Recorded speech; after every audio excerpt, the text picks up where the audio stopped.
సింగరేణి సంస్థకు చెల్లించాల్సిన బకాయిలు సహా కార్మికులకు ఇచ్చినటువంటి హామీలను అమలు పరిచేందుకు రాష్ట్ర బడ్జెట్లో నిధులు కేటాయించాలని సిఐటియు సింగరేణి విభాగం ప్రధాన కార్యదర్శి తుమ్మల రాజారెడ్డి ప్రభుత్వాన్ని డిమాండ్ చేశారు.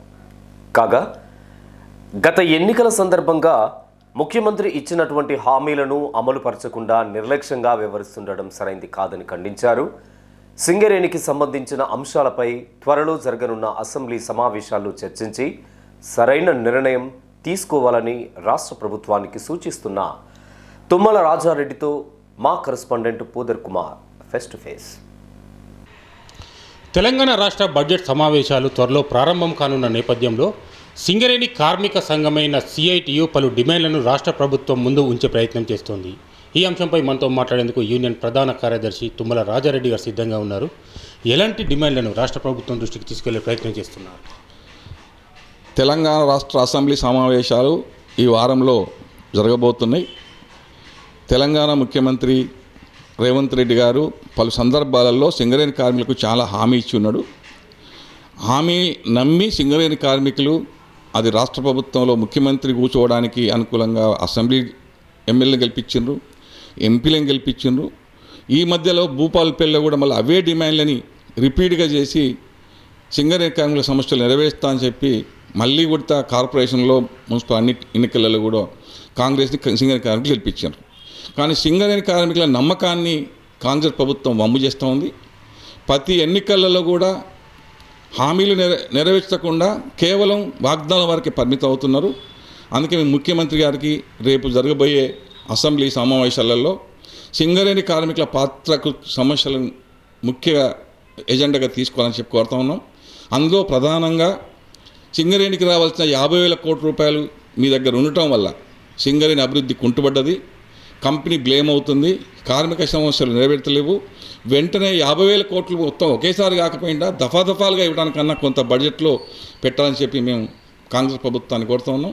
అట్లాగే మీరు ఇచ్చిన హామీలు సింగరేణి కార్మికులకు సొంతింటి కళ నెరవేర్చే విషయంలో మీరు అగ్రభాగాన్ని ఉంటారనుకున్నాం.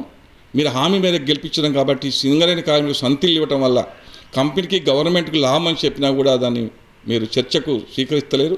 కమిటీల పేరుతో కాలయాపన చేస్తున్నారు. అట్లాగే ఫెర్క్సిన్ ఇన్కమ్ ట్యాక్స్ కానీ బినామీ పేర్లు కానీ ప్రధానంగా మెడికల్ బోర్డు కాంగ్రెస్ ప్రభుత్వం అధికారంలోకి వచ్చినాక మెడికల్ బోర్డు మొత్తానికే బంద్ అయిపోయింది. గతంలో ఎట్లా ఉందో దాన్ని అట్లనే మళ్ళీ పునరావృతం చేసి సింగరేణి కార్మికులందరికీ మెడికల్ బెనిఫిట్ అనేది కొనసాగించే విధంగా చూడాలని. అట్లాగే ఈ మధ్యలో చాలా విషయాలలో కూడా క్లారిటీ లేకుండా పోయింది.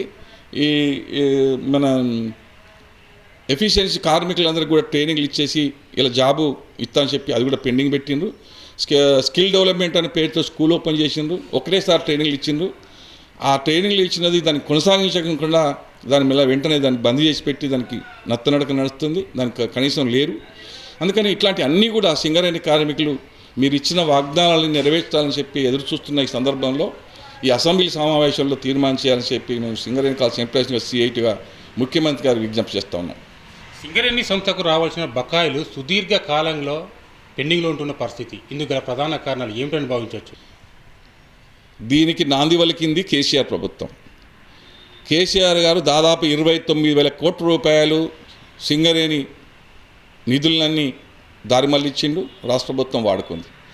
మిగిలిన ఇప్పుడు 50,000 కోట్లలో మిగతా ఏవైతే 21,000 కోట్లు ఉన్నాయో అవి రేవంత్ రెడ్డి గారు 2 సంవత్సరాలనే ఇవాళ సింగరేణి సొమ్మంతా వాడుకుంటున్నారు. అందుకే మేము అంటున్నాం, సింగరేణి సొమ్ము వాడుకోవడానికి మీకు కనబడుతుంది తప్ప సింగరేణి ప్రయోజనాలు కానీ సింగరేణి కార్మిక కుటుంబాల ప్రయోజనాలు కానీ మీకు ఏం కనబడతలేవు. అట్లాగే నైనీ బ్లాక్ సంబంధించి పెద్ద గొప్పలు చెప్పుకున్నారు. కాంగ్రెస్ ప్రభుత్వం రాగానే మేము ఓపెన్ చేస్తున్నాం, ఇంకా ఇన్ని మిలియన్ టన్నుల బొగ్గు వస్తుందని. ఏమైంది? ఏదో కమిటీలు వేసినారు, ఒరిస్సా ప్రభుత్వం మాట్లాడిందని డబ్బా కొట్టుకున్నారు బట్టి విక్రమార్క గారు, అట్లే కాంగ్రెస్ ప్రభుత్వం అంతా కూడా. దాన్ని ఏం చేసినారు? టెండర్ల పేరుతోటి గోల్మాల్ అన్నారు, దాంట్లో అవినీతి జరిగిందన్నారు, దాన్ని ఊసెత్తట్లేదు. కనీసం ఆ మైన్ ఓపెన్ అయి ఉంటున్నా కొంతమందికి వచ్చేది. ఇలా మొత్తం కాంట్రాక్ట్ మయమైపోయింది. సింగరేణి అంతా కూడా సింగరేణికి మైన్స్ కేటాయించిన కాంట్రాక్ట్ సిస్టమ్ ఇలా కాంగ్రెస్ ప్రభుత్వం పెద్దలే కాంట్రాక్టులుగా మారి సింగరేణి కార్మికులకు ఇలా స్థితిగతులు లేకుండా చేసే పరిస్థితి వస్తుంది. ఇలా కొత్త ఎంప్లాయ్మెంట్ బంద్ కావడానికి కారణమే కాంట్రాక్ట్ సిస్టమ్ సింగరేణిలో ఎక్కువ రావటం వల్ల. ప్రధానంగా సింగరేణిలో పనిచేస్తున్న అధికారులు 2 సంవత్సరాల ముందే ఓబీలకు కమిషన్ల కోసం కక్కుర్తి పడుతున్నారు సర్వీస్ ఉండగా. పెద్ద పెద్ద హోదాలు ఉన్న జనరల్ మేనేజర్ స్థాయి, డైరెక్టర్ స్థాయిలో. తర్వాత రిటైర్డ్ కాగానే మళ్ళీ అదే ఓబీ కాంట్రాక్టర్లా మారుతున్నారు, అందులో వాటాదారులుగా చేరుతున్నారు, లేకపోతే పెద్ద పెద్ద డైరెక్టర్లుగా చేరుతూ ఉన్నారు. దీనివల్ల సింగరేణి ఖచ్చితంగా దృష్టి పెట్టాల్సిన ఐఏఎస్లు ఇద్దరు ప్రభుత్వం దృష్టి పెట్టాలి. సింగరేణిలో పనిచేసిన ఏ అధికారి కూడా మళ్ళీ ఓపెన్ కాస్ట్లో కాంట్రాక్ట్ దగ్గర పనిచేయకుండా నిర్బంధించాలి. వాళ్ళ మీద విజిలెన్స్ ఎంక్వైరీ పెట్టాలి. సింగరేణికి సంబంధించిన లోగుట్లన్నీ కాంట్రాక్ట్ అప్పచెప్పి సింగరేణి నష్టం రావడానికి కారణమవుతున్నారు, దాన్ని కూడా అరికట్టాలి. రెండోది సింగరేణికి సంబంధించిన బొగ్గుబాయిలన్నిటి కూడా మళ్ళీ అవుట్సోర్సింగ్ ఇస్తున్నారు. సింగరేణికి కేటాయించడం ఎందుకు? సింగరేణి కేటాయించిన బొగ్గుబాయిలు కూడా మళ్ళీ ప్రైవేట్ వాళ్ళకి ఇచ్చేస్తే సింగరేణి కార్మికులకు కొత్త పిల్లకి ఎట్లా ఉద్యోగాలు వస్తాయి? అందుకనే సింగరేణిలో తెలంగాణలో సింగరేణి ప్రధానమైంది. ఈ ప్రాంతం 10 జిల్లాలతో ముడిపడి ఉంది. అందుకని డెవలప్ కావాలంటే, ఈ ప్రాంతంలో ఉద్యోగాలు రావాలి అంటే ఖచ్చితంగా డిపెండ్ ఎంప్లాయ్మెంట్ కొనసాగాలి. సింగరేణికి సింగరేణి పర్మనెంట్ కార్మికులు తీసే విధంగా సింగరేణి ఉండేటట్టు కాంగ్రెస్ ప్రభుత్వం ప్రయత్నం చేయాలని చెప్పి కోరుతా ఉన్నాం. Thank you. హామీలకే పరిమితమవుతూ కాంగ్రెస్ ప్రభుత్వం సింగరేణి కార్మికులను నయవంచనకు గురి చేస్తోందని ఆరోపిస్తున్నారు సిఐటియు నాయకులు తుమ్మల రాజారెడ్డి గారు.